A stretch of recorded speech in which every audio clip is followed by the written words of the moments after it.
The Boys Season 4 is a disaster. And that sucks to say, as someone who really enjoyed the first 2 seasons of the show. After the considerable step down in quality that was Season 3, The Boys Season 4 could have seen the show return to form or to continue its downward trajectory. Unfortunately, it was the latter. I knew shit was bad, I just did not know how bad. When the boys broke onto the TV landscape, it felt like a breath of fresh air, wasting no time as it threw the audience headfirst into its crazy world. It was like a freight train, telling an impactful story and introducing us to complex characters. The storytelling felt purposeful and full of momentum. None of that can be said for Season 4. Much of the season felt superfluous as the characters retread similar issues that they have already dealt with before. The main plot was bogged down by uninteresting side stories, making each episode feel like a slog to get through. Most of the time, it felt like the writers were treading water, scared to do anything that would actually move the plot forward, instead choosing to save meaningful moments for the final season. As a result, Season 4 is left feeling half-baked, ineffectual, and sloppy. In this video, I will be taking an in-depth look at Season 4 of The Boys, trying to understand the show's many failings. I will be going into full spoilers, so this is your warning. We should slaughter Butcher and his whole fucking team. Despite its reputation as an edgy show full of blood and guts, hyper-realistic in its depiction of superheroes,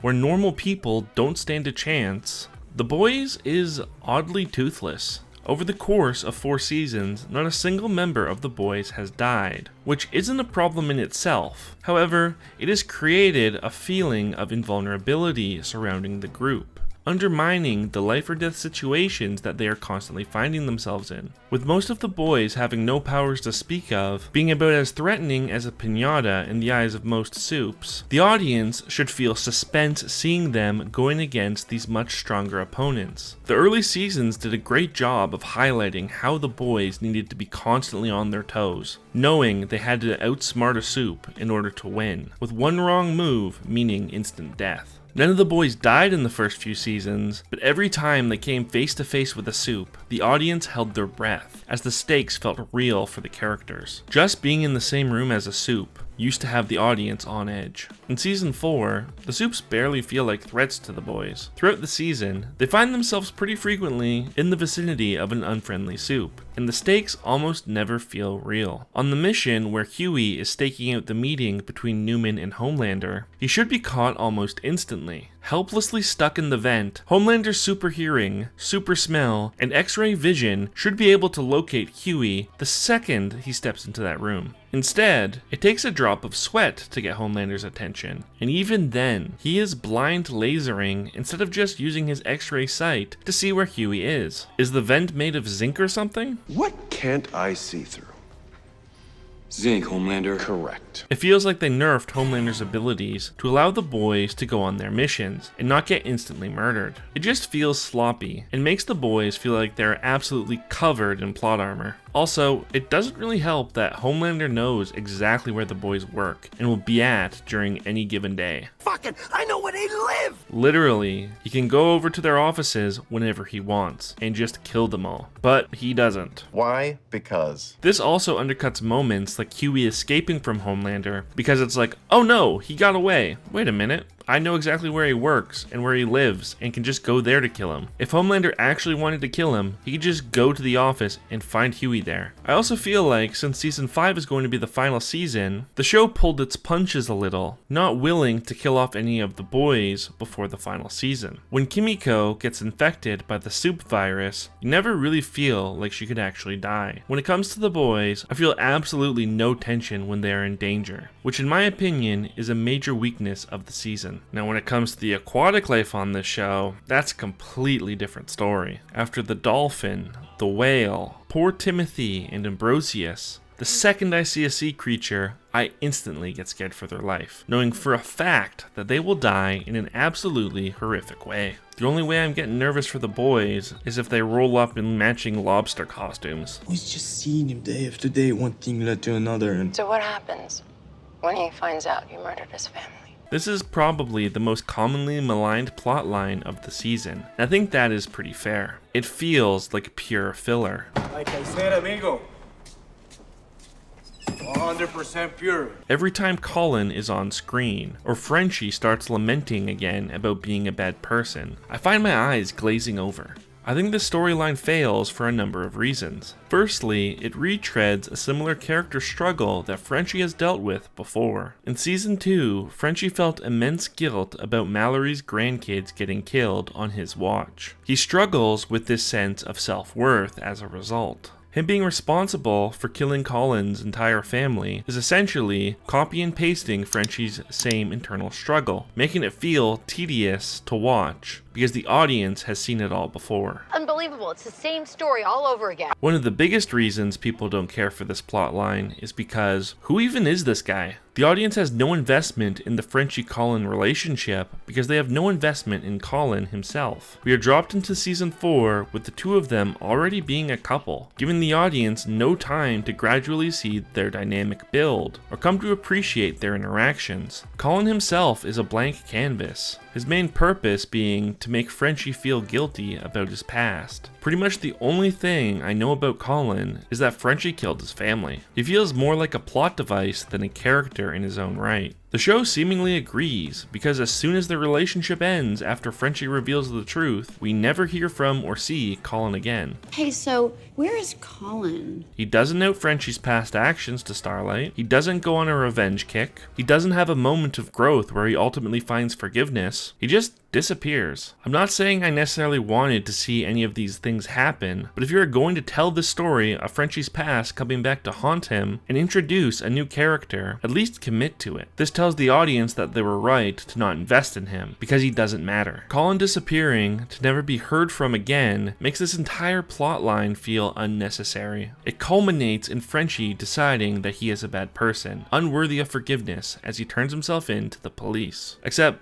this doesn't matter either, because 2 episodes later, he gets released and is working with the boys again like nothing ever happened. It's pointless. I think another reason why people don't care for the Frenchie-Colin of it all is because much of the audience was already invested in the Frenchie-Kimiko relationship. After where things left off in season 3, even though Frenchie and Kimiko weren't in a relationship, it still feels jarring to see Frenchie with someone new at the start of the 4th season. Where Frenchie and Kimiko's relationship has been built up since the 1st season, it's easy to see why people care more about it. I didn't mind if they chose to leave the Frenchie-Kimiko relationship platonic, or if they wanted to turn it romantic. I think either one could work. However, knowing that Frenchie and Kimiko do end up together by the end of season 4, it makes the Frenchie-Colin relationship feel even more unnecessary. If they were going to end up as a couple, I feel like it would have been more interesting to see them act as a couple throughout the season, allowing us to explore their relationship through a new lens, instead of focusing on a relationship that ultimately doesn't matter. It feels like a bit of a missed opportunity, especially with Kimiko and Frenchie separated to start the final season. Overall, the Frenchie-Colin storyline suffers from feeling like a retread of Frenchie's emotional journey, focusing on a character that the audience doesn't care about and ultimately ends up not mattering. The entire thing could have been cut from the season, and nothing of value would have been lost. Ashley rubbed one out while she tickled my feet. She said so many horrible things.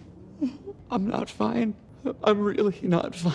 It's honestly weird to talk about Hughie in the context of season 4, because in a lot of ways, I think they actually do a pretty good job writing his character. He is once again the moral compass of the show, and undergoes some pretty good development as he learns to let go, coming to terms with his father's death. He shows a bravery that few on the show are capable of, offering forgiveness to characters like A-Train and Newman in the hopes of ending the cycle of hate and violence, moving forward towards a better tomorrow. His plea to Newman and his speech to try and convince the boys to believe in him are honestly some of the best parts of the season. Violence isn't brave. Forgiveness, letting go, a little fucking mercy. That's brave. Unfortunately, everything surrounding Hughie and the way the world interacts with his character is where the issues arrive. Hughie goes through the ringer this season, and a lot of what he endures is framed in a really upsetting way. There really isn't any way to sugarcoat it, but the tech cave scenes are pretty bad, and came off in a way that I don't think the writers intended. It makes me feel dirty and ashamed. In general, I think reducing Tech Knight, who could have been an interesting character, into a single punchline feels like a waste. Beast. In Gen V, they revealed him to be a degenerate, but there were other aspects to his character. In The Boys, the entirety of his character is, what if the Batcave was a sex dungeon? By going undercover as Webweaver, Hughie is unknowingly whisked off to be humiliated and assaulted by Tech Knight and Ashley. Hughie, over and over trying to shout the safe word, shows that he was not consenting to this and wanted it to stop. It's also made darker by Tech Knight being his childhood hero, and apparently the scene was supposed to be funny, at least according to the showrunner Eric Kripke.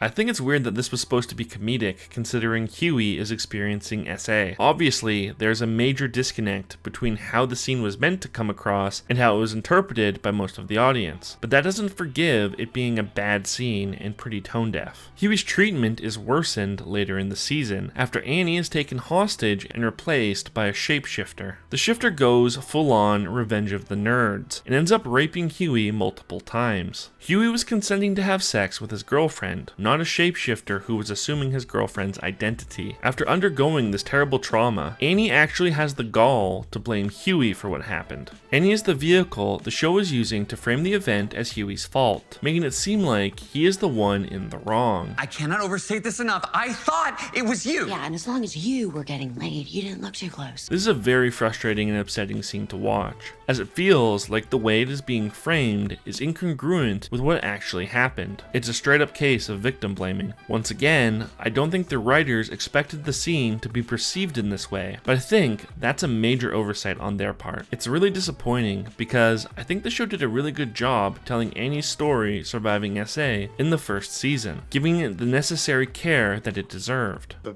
pilot begins with a sexual assault, and it's handled a little glibly in the comic, and we always said, well, if we're going to handle it, we have to really be responsible and dive into it. Unfortunately, they did not take the same care with the situations involving Hughie this season. It's even more disappointing that it's Annie of all characters that is the one to victim blame Hughie. I also had a few issues with Hughie's dad's storyline. I think Hughie coming to terms with his dad's imminent death is pretty well handled, as Hughie goes through the stages of grief, doing anything he can to save his father, before ultimately reaching acceptance and letting go. I think Hughie getting the V, but ultimately deciding not to use it, was some great character development. Unfortunately, this storyline is needlessly dragged on, as Hughie's mother injects Simon Pegg with the V. Gave him the V? Yeah, I thought that's what you wanted.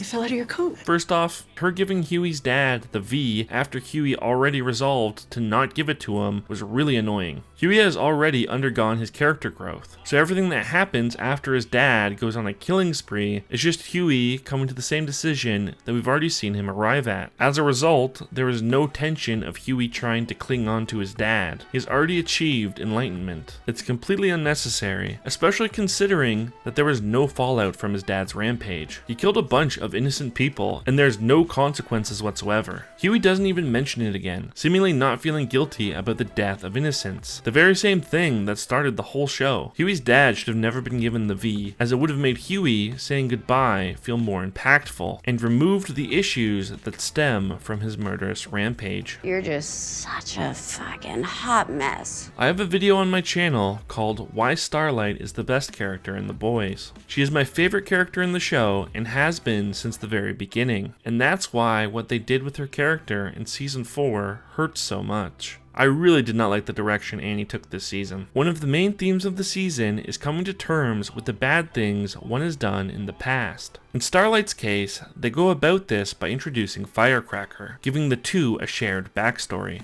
The big reveal is that Annie was a mean girl bully as a kid, a ruthless beauty pageant queen that effectively ruined Firecracker's life, and did the same thing to other girls. Turns out you told everyone that I had an ass fuck gangbang with the judges. And when I went to you to ask you why, said that I don't talk to fat sluts. My issue with this is that it feels completely incongruent with the Annie that we meet in season 1. When we first meet her character, she is a bright-eyed, genuine person looking to do her best to help people. She fully buys into the idea about superheroes and being a good person. Her journey being how she is slowly made aware of what actually goes on behind the scenes. She is a naive, innocent character, not yet jaded from the corruption of the world. Annie being a mean girl bully, making up lies against her opponents to get to the top, contradicts who she is at the start of the series. This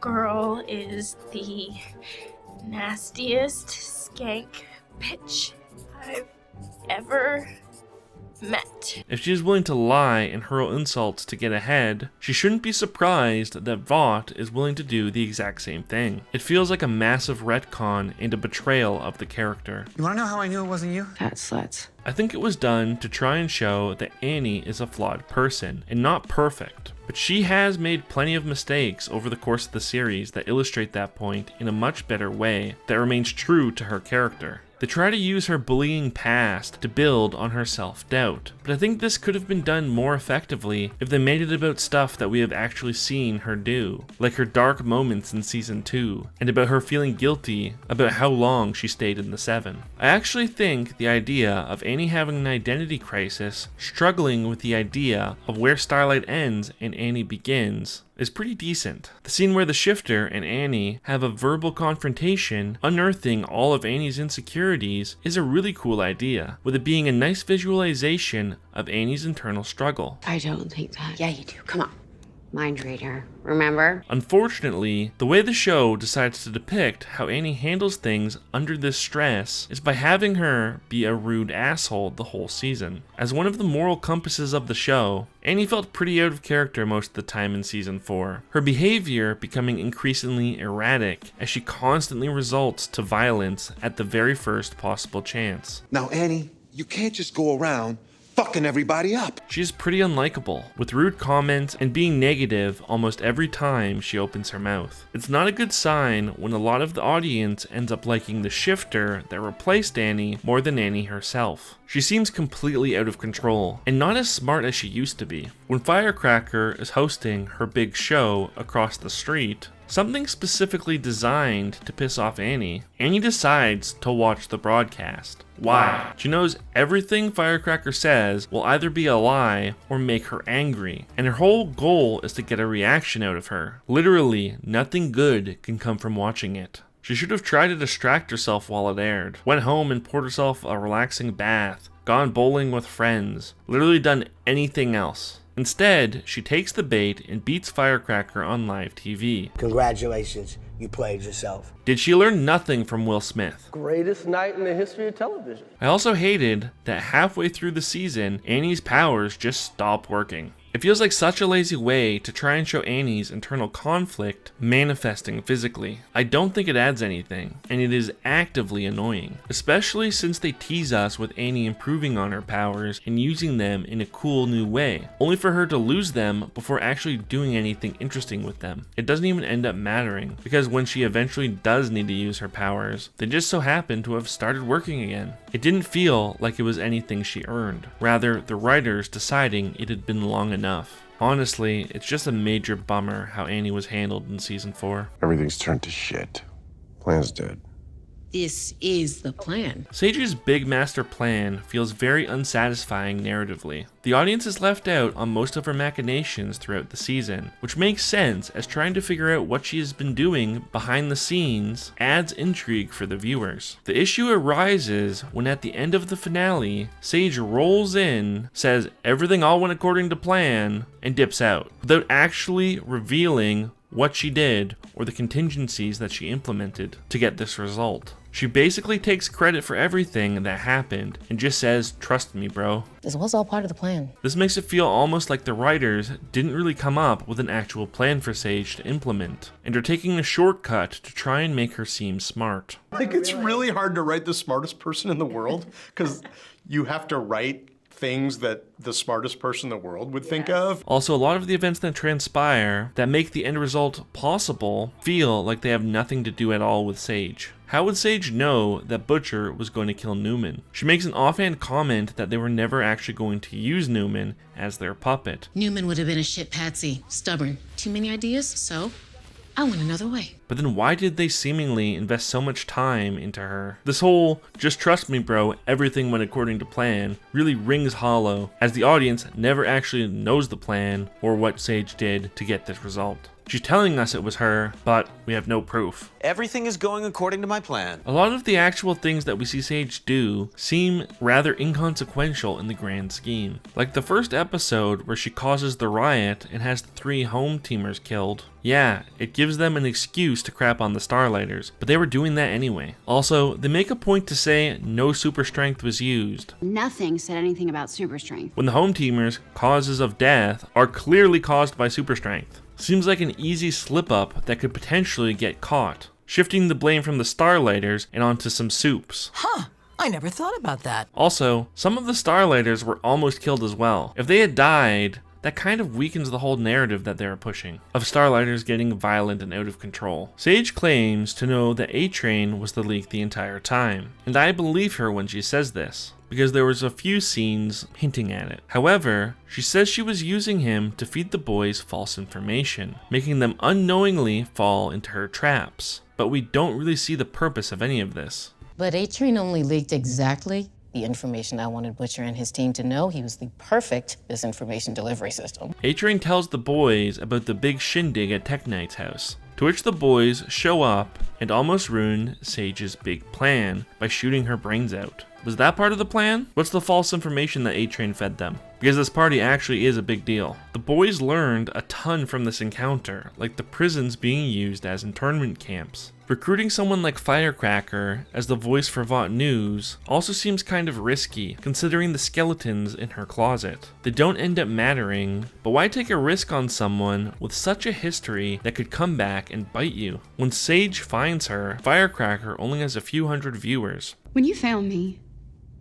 my podcast had, I don't know, a couple hundred fans. Yeah, she's relatively charismatic and hates Starlight, but I feel like it's probably not too hard to find someone who meets those same requirements. Seems like a pretty big oversight, and a completely unnecessary risk. The point is, the actual things we see Sage do don't even seem like some 5-head maneuvers. She ends up taking credit for things she could have never known about or even planned for. Even a little scene like Sage having a private conversation with the Speaker of the House at the Tech Night party could have gone a long way to help support her claim. As it is, it feels like the writers fell victim to the most common issue with trying to write a smart character, and that is actually having to be smart. Wah, wah, wah. A lot of the moments from this season feel like the show was trying to do something interesting or funny, but for whatever reason, it just doesn't land in the way it was intended. I feel like when they were writing the show, the writers thought Webweaver would be a hilarious character.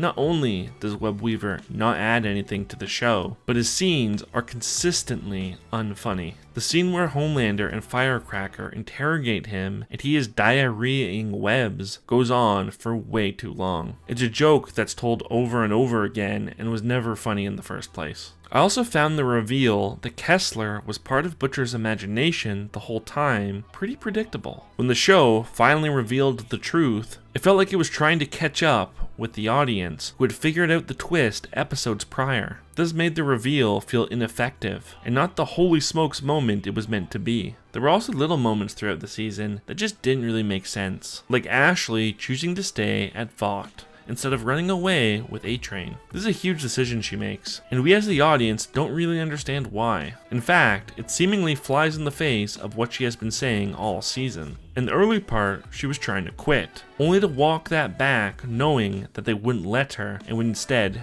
kill her. Ashley was even the one to suggest to A-Train that they run away together. What if we left? You and me.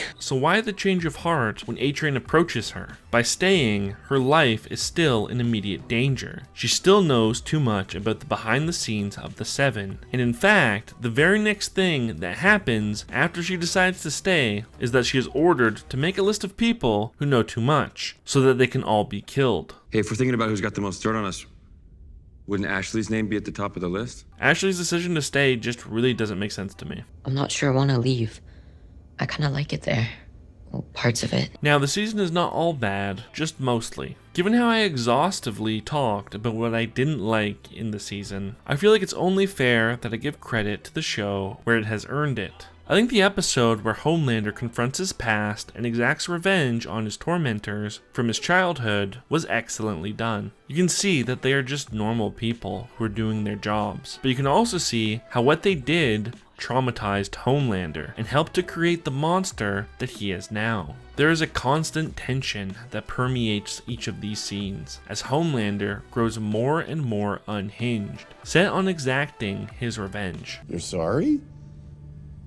Now? For me, the best part of the season were the journeys of A-Train and Mother's Milk. They did a good job with A-Train's redemption, building on the stepping stones they laid in previous seasons. We understand why he has grown so sick of being Vought and Homelander's puppet. His love for his family has always been genuine, and knowing how his brother sees him, he is forced to come to terms with what he has done. He stops valuing the money and fans that come as a result of him doing despicable things, and instead starts living to try and do something of actual good with his life. For the first time in a long time, his motivations and actions are selfless as he puts himself in great personal danger to try and do the right thing. That felt better than anything that I had ever done at Vought. Mother's Milk is also a great character to watch this season, as he is forced to grapple with the responsibility of leadership, as well as looking out for his own family and well-being in this messed up world. He wants to leave the fight, fearing that it will be the death of him and leave his wife and daughter in danger. Ironically, it's his love for his wife and daughter that gets him to stay, as he knows that no matter where they are in the world, they will never be safe, so long as this injustice is allowed to remain. This was Eric's dream to do